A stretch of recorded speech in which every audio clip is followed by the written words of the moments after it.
নমস্কাৰ সকলোলৈ মোৰ অন্য এটি ভিডিঅ'লৈ সকলোকে স্বাগতম জনাইছোঁ। আমি যাই আছোঁ এয়া ঝাৰখণ্ড দেওঘৰ বাবা বৈদ্যনাথ মন্দিৰলৈ বুলি। বহুদিনৰ পৰাই আশা আছিলে যে বাবাৰ ওচৰত যোৱা। মই যেতিয়া কেদাৰনাথ গৈছিলোঁ তেতিয়াই ভাবিছিলোঁ, তাৰ আগতেই ভাবিছিলোঁ যে বাবা বৈদ্যনাথত এবাৰ যাম।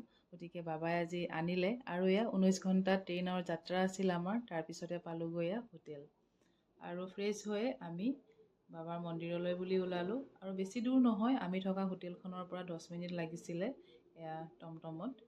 তেনেকৈ আহি পালোহি এয়া বাবাৰ মন্দিৰ ভাগ। আৰু দুটা লাইন, জেনেৰেল লাইন আৰু VIP লাইন।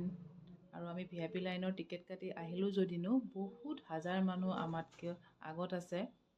যিহেতু 3টামান বজাৰ পৰাই তেওঁলোকে লাইন পাতি আছিলে বুলি গম পাইছোঁ।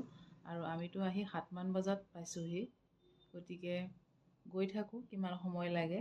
আৰু প্ৰায় 5-6 ঘণ্টামান লাইন পাতাৰ পিছত আমাৰ বাবাৰ দৰ্শন হ'ল। আৰু এয়া ৰিণিকি দেখা পালোঁ বাবাৰ মন্দিৰ ভাগ। আৰু বহু দীঘলীয়া লাইনৰ মূৰত বাবাক দৰ্শন কৰিলোঁ। বহুতেই ঠেলা হেঁচা, বহুত ভিৰ।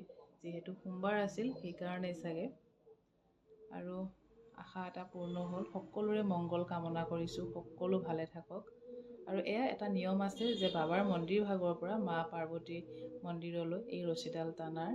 যিহেতু এয়া ৰাম আৰু সীতাই প্ৰথম এনেকৈ এই নিয়ম ভাগ কৰি থৈ গৈছিলে। আজিলৈ আহিছোঁ।